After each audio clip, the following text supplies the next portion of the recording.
All right, we're back here live with Roy Wooten, Mr. Futureman himself, and he's been, you've been telling us a little bit about, the family camaraderie, the fraternityship of musicians, and Roy, one of the things that as I've been interviewing different folks here now, of course, Kofi Burbage. Oh, Kofi, perfect pitch. Oh, yeah. That hum in the back, he can tell you what the note is. And of course, they just won a Grammy, their first Grammy. Oh, really? They won one this year? Yeah, for Best Contemporary Blues. Really? Dudes, congratulations, man. Shoot, that's nice. And so, of course, and Enrico Scott, their drummer, interviewed both of them, and one question I've been asking everyone, it's kind of sort of bucket list. If let's say somehow you knew that on such and such a date was going to be your last gig, what three musicians and probably living musicians at this point, but and it can be more, but what three musicians would you want to and have to play with if you knew that it was time to kick the bucket? And then why? Man, it's a hard question, really. Those musicians that I would like to meet. Let me just start there because I got to think about who I want to play with. We've played with a lot of people, so. Right. But there's some esoteric people that I'm looking for. There's one great drummer that's still alive right now. His name is Bobby Ward. And he was a great influence on Tony Williams. And the stories that I've heard about Bobby Ward have been inspirational.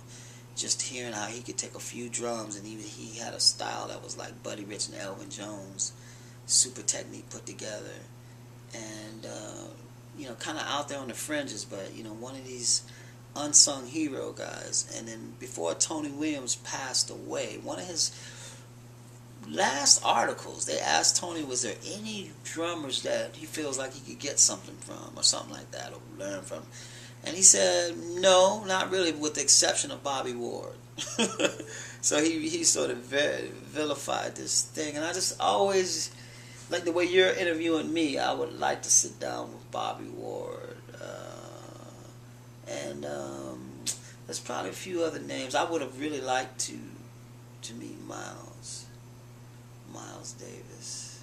We almost got there, but we didn't. But Bobby Ward is one. I don't know why they just stuck out with that question. Who would I feel like I have to play with? It's funny because I'm evolving right now. I want to conduct my symphonic work. So, wow, I'm meeting the young people that I'm working with now with the Black Mozart Ensemble. They're like coming to me, a gift. It's like, wow. I need a violin player, so Zach Casebolt shows up, living in a tent, man. It's like, okay, the guy's living in a tent, man, not even living in a house. What are the chances that this guy can play, first of all? Then what's the chances that he's going to be a virtuoso? You know what I mean? Killing. I was like, man, you wouldn't believe that in a movie in 100 years. If somebody did that, it's like, oh, man, this was like staged. But no, man, that's what's happening, Then he brings in Lindsay Pruitt, and she just has this beautiful kind of gypsy, free. The way she plays classical music is so alive. Then boom, they say, man, you need to check this kid Tyler Andel out. We meet this kid, and they coming. It's not like I'm picking. They're like the universe is like bringing these young players in, man. Tyler comes in. Zach said, I'm too busy to even meet the kid. Zach goes to meet Tyler, and I said, Zach, how did it go? He said, well, man, let me put it this way. I gave him my violin, and he picked it up, and he started playing beats. And he says, man, when you give someone a violin, the first thing anybody in the world starts playing is melodies. This kid started playing beats, man. And he said, I don't even know if he can play. He says, I don't even know if he can play, but he can sure rock out on that thing. You know what I mean? So as time has gone by, he says, wow, I found out that he can really play. And if we got a team, I'm glad he's on our team. You know what I mean? And then it goes on from Tyler, we got Jesse, this guy Justin Sonder, who played with me many years, from the beginning, and helped bless the music out. And then Jessica James Hale, she comes in, and and she just has that right spirit. She looks like a cello player, and she just came in and just adding her personality to everything. She was the new kid on the block. Then Lindy Danya came in, and she has a sound like she sounds like a viola player. We don't really have a viola player, but she sounds like a viola on the violin, and her personality really big heart. Her father recently passed away, but he got a chance to see what she was doing with this group, and so the people I'm playing with, it feels like the universe is sort of bringing who it is that I want to meet. I want to expand this into a wider connection, and then there's people who do I have to play with. Like, it's esoteric. It's funny, man. It's like I'd love to get with Giovanni Hidalgo, great percussionist. It's Giovanni, Zakir Hussain. It's kind of like what's his name is doing in Hart with the Grateful Dead.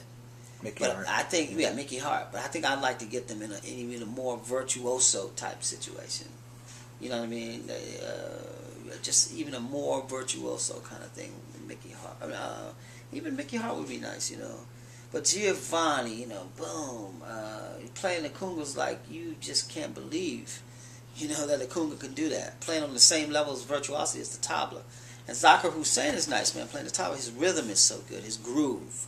A lot of times with tabla, it's virtuosic, but a lot of times maybe as far as groove, it might not be what you would think as so strong in the groove. But Zakir Hussain is so strong in the groove, in the pocket, and that just only amplifies all that virtuosity that all these tabla players out of India can do, man. I've worked with the Low Dutta and different people. But, it's funny, the people, who would I have to play with? I really want to flesh out this story of how the universe has sort of sent these people to work with. Hip-hop artists, Todd Johnson, sings, dances, raps, and he's a choreographer, so he's helped me to choreograph what I'm seeing. But again, the names, there's a even working within the context of what I'm doing and writing these larger scale works is there's a harp player out of Chile. What's this guy's name? Virtuoso on the harp. You think a harp is all angelic and nice. Man, you listen to this guy, Eduardo something. You Google Eduardo on a virtuoso, crazy, cool harp, and you'll find this guy, and you never heard harp like this. Well, yeah, I'd like to work with that, because that's the circle of harmony, and there's probably, so many people. China Doll, I'd like to work with her again. Beautiful vocalists out of China, man. When you hear them play, they make you love the whole country. So, I think I got 3 people in there. Bobby Ward is a guy, though, I'd like to, like how you're talking to me, just talk to him about what Tony Williams got from him, what it was like coming up, and what was in his head, just how he did it, I feel like he's a phenomenon. Like when you go back in history, you hear about these guys like Blind Tom. They said Blind Tom was a pianist that was so great, but even back then he was making millions of dollars. He was the last legally sold slave. And whatever the spirit that Blind Tom had, his master would treat him bad too, whip him and stuff. They said when he'd whip him, he would hear music out of that and make songs. He hear the lightning, he hear chords. He had another kind of spirit. He was a savant. And he said his spirit kind of went into Art Tatum. Art Tatum had that, whatever it was, and he took it really virtuoso style. And so,